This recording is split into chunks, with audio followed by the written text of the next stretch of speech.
नमस्कार दोस्तों, signal systems के क्वेश्चन है। देखिए,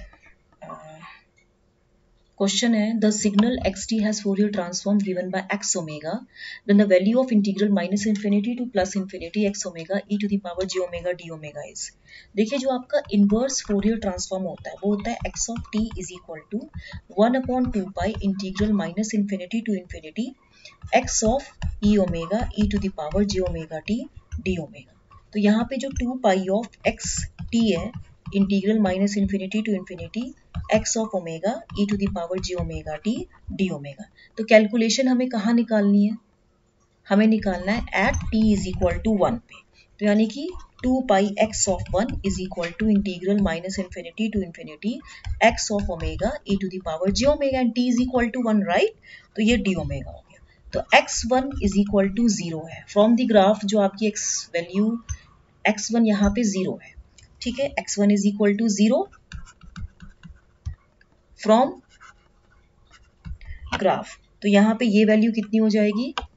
integral minus infinity to infinity x of omega e to the power j omega t omega, ये value 0 आएगी। तो आपका आंसर आएगा 0, ठीक है। नेक्स्ट क्वेश्चन है ये वाला। ये क्वेश्चन हम करेंगे, हो जाएगा क्या? मैं इसको कॉपी करती हूँ, दूसरे पेज पे करते हैं, ठीक है, क्योंकि यहाँ जगह नहीं है ना, फिर then you will get confuse, right? तो यहाँ पे मैं कर देती हूँ पेस्ट, ठीक है। इधर देखिए आप, ये क्वेश्चन था। इस क्वेश्चन के लिए कह रहा है द वैल्यू ऑफ इंटीग्रल, हमें ये इंटीग्रल दिया है, हमें इसकी वैल्यू निकालनी है। गिवन इंटीग्रल आपको ये दिया, आपको देखिए यहाँ पे it is associated with impulse function, right? तो जो ये आपका डेल्टा ऑफ t माइनस 2 है, it indicates the unit impulse function shifted by t is equal to 2, but still ये किस लिमिट में है? But still in limit of -4,6, इस लिमिट में है ये, ठीक है। अब आप देखिए, सो फंक्शन वैल्यू क्या होगी? Function value will be equal to non zero, right? तो वी नो दैट कि आपका जो integral a to b x of t d to the power n by dt to the power n delta of t minus t naught है, this will be equal to -1 to the power n d to the power n by dt to the power n x of t at t is equal to t not. यहाँ पे जो value हो जाएगी, जो ये आपका question है, integral की value -4 to 6 3t cube plus 6t square plus cos of pi t, right, into D cube by d t cube delta of t minus 2 dt। आप ये देखो, ये वैल्यू कितनी होगी? n की वैल्यू कितनी हो जाएगी? 3।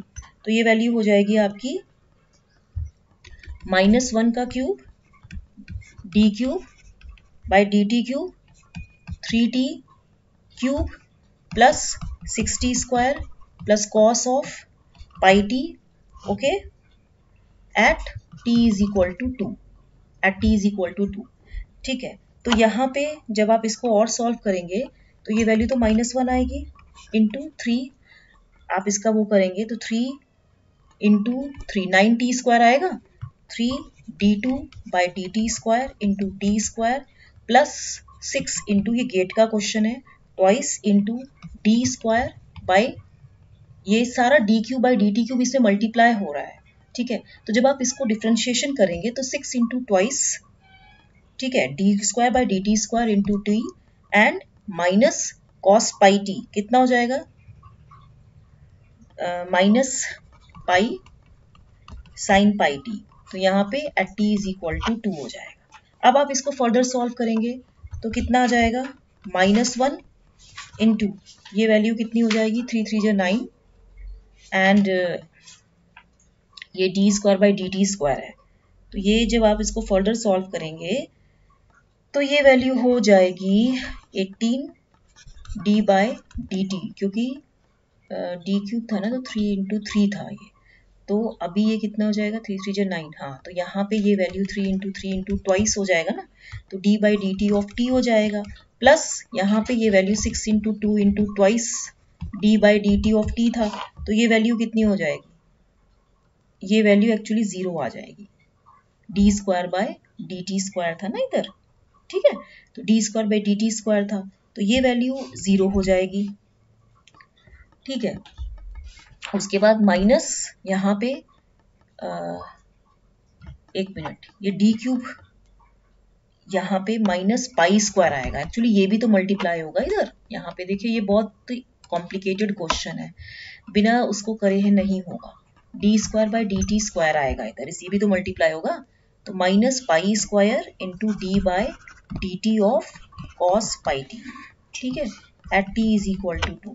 यहाँ पे जब इसको फर्दर सॉल्व करेंगे तो -1 इंटू 18 प्लस यहाँ पे pi cube d by d x of cos x कितना होता है, d by d t of cos t कितना होता है, minus sine t, and d by d t of sine t कितना होता है, कॉस टी, यही होता है। अगर इधर कॉस पाई टी होगा तो माइनस पाई साइन टी होगा, इधर साइन पाई टी होगा तो पाई कॉस टी हो जाए, पाई कॉस पाई टी होगा, राइट, यहाँ पे भी पाई आएगा। तो यहाँ पे देखिए ये वैल्यू कितनी हो जाएगी, 18 plus pi cube sine pi t at t is equal to 2 हो जाएगा। तो ये value -1 into 18 plus pi cube, and यहाँ पे at t is equal to 2 it will be equal to sine 2 pi, right. तो ये वैल्यू हो जाएगी आपकी साइन 2 पाई इज ऑलवेज 0, तो ये वैल्यू -18 होगी। तो आपका जो आंसर आएगा इस क्वेश्चन में ये -18 होगा। देखिए लंबा क्वेश्चन है ये, इसमें आपको ये फॉर्मूला याद करना पड़ेगा, integral a to b x t d to the power n d by d t of 4 to the power n into delta t minus t naught is equal to -1 to the power n dn by d t n x t at t is equal to t naught. ये पहले आप formula अपना copy में लिखिए, orally कुछ भी नहीं होता है, ठीक है। ये इंपॉर्टेंट फॉर्मूला है, इसे याद रखिएगा एग्जाम में। ये पूरा जब आप सॉल्व कर लेंगे तो ये आपका इस तरह से आएगा, ठीक है। ये पूरा D cube by d t cube जो था ये इस ब्रैकेट में मल्टीप्लाई होगा, इसका डिफरेंशिएशन करेंगे तो ये कुछ इस तरीके से आएगा, ठीक है। तो ये क्वेश्चन आपको समझ में आया, ओके। चलिए ये 2 क्वेश्चन मैंने आपको कराया है, टिल देन इसको लाइक शेयर सब्सक्राइब करना मत भूलिएगा। Thank you very much.